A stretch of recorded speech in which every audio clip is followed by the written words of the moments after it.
to my review. Today we're going to be playing some more, well, we're going to be bringing a controller and playing some Gran Turismo. So this controller is called a Ultra Racer, and this is made by Interact. You can actually see from the back here, it kind of looks like it would have a memory card slot for the N64 for its memory card.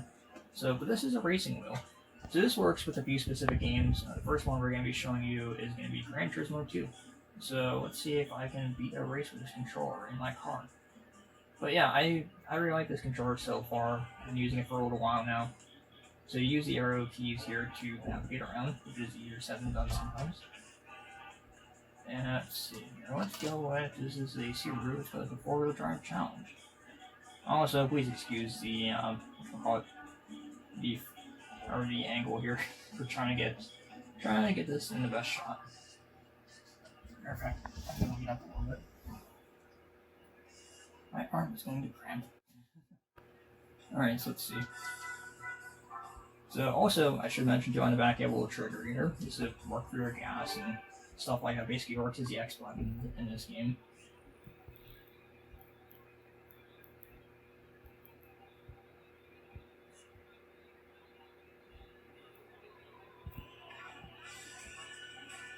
And then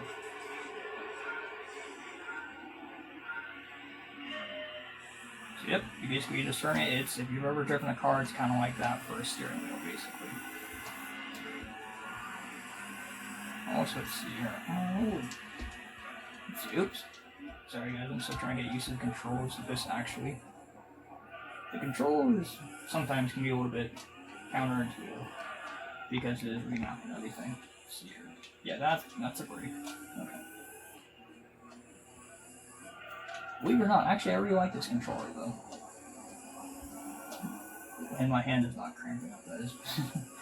But you kind of see how the controller works, and it kind of, if you've ever driven a car, it's kind of works in the same way you would expect like a steering wheel, almost, where you kind of have that back and forth motion, kind of like this. And I don't know if you can see it in the stick or not. It's basically got some resistance going both ways, which is what makes it pretty cool actually.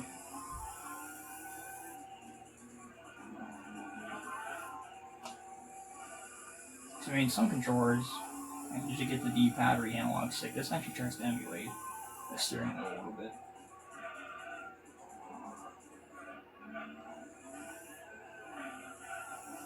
By the way, this is not a representative of how I drive in real life. This is actually more representative of how Chris, the cameraman, drives in real life. Believe me.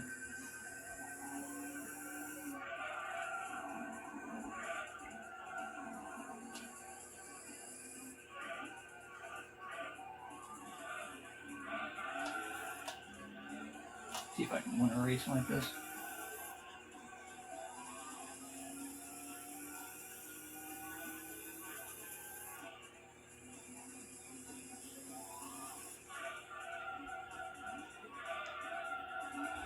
You can see already after the first lap that I've already kind of warmed up a little bit. And now, I'm playing a lot better. Mostly because I haven't used the controller a whole lot. But because my arm is starting to hurt because I'm holding the controller, but for demonstration purposes, of course.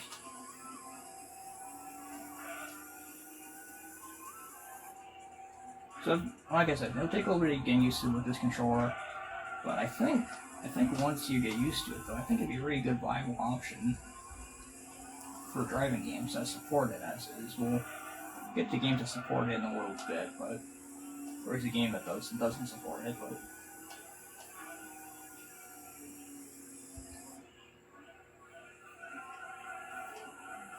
this is a shortcut.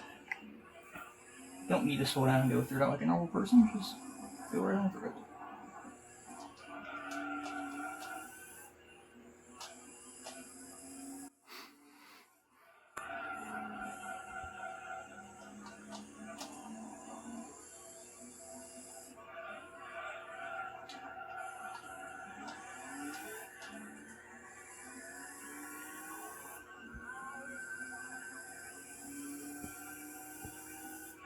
There we go. So that is one race. This is Gran Turismo 2, by the way. Very good game. I did lose that, but that's alright. So, now we'll show you a game that doesn't support it. So, going to be trying out Driver 2. So this is a racing game. In theory, it should work. But it does not. I'll show you what happens. Get my arm a bit of a break too.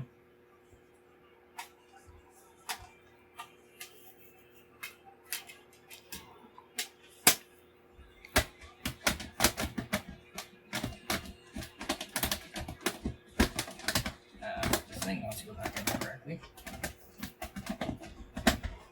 There. Also, you have this little button on the side too. So I think this is for controlling player 1 and player 2. It's not kind of Roman numeral symbols on it here. And it seems to disable it when I push it into the number 2 icon.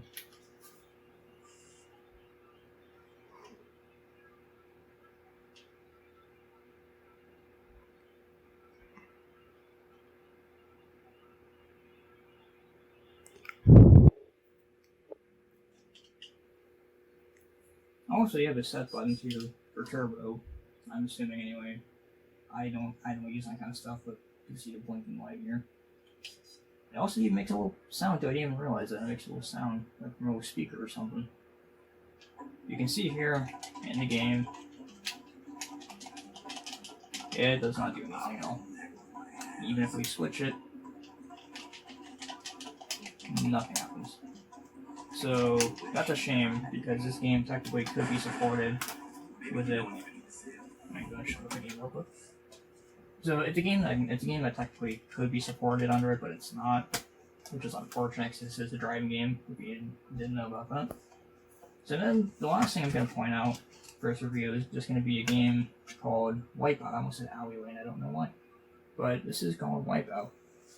And the notable thing you'll see with this game is it directly supports it, and you can tell that because when we get into the menu, it's actually going to have the symbols for the controller in it.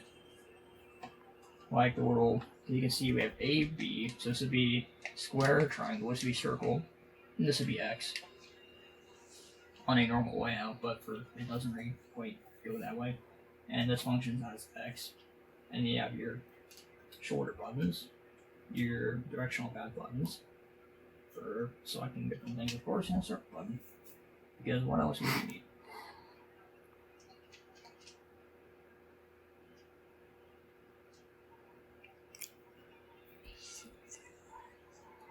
And start.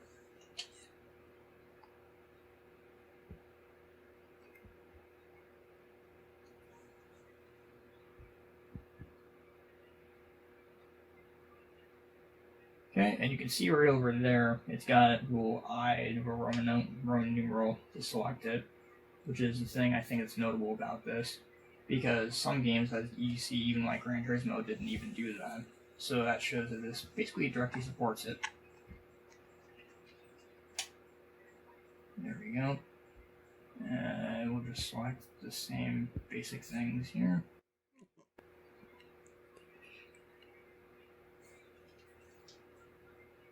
I'm not going to be doing a full race in Wipeout because I've not replayed Wipeout very much. I'm not very experienced with it, but you get the idea.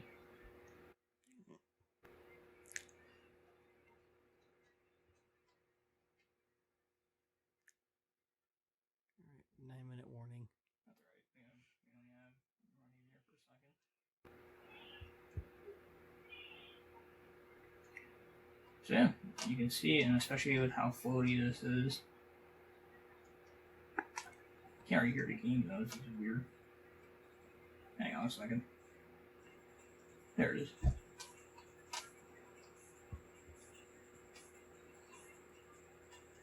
Again, this is actually this way, truthfully.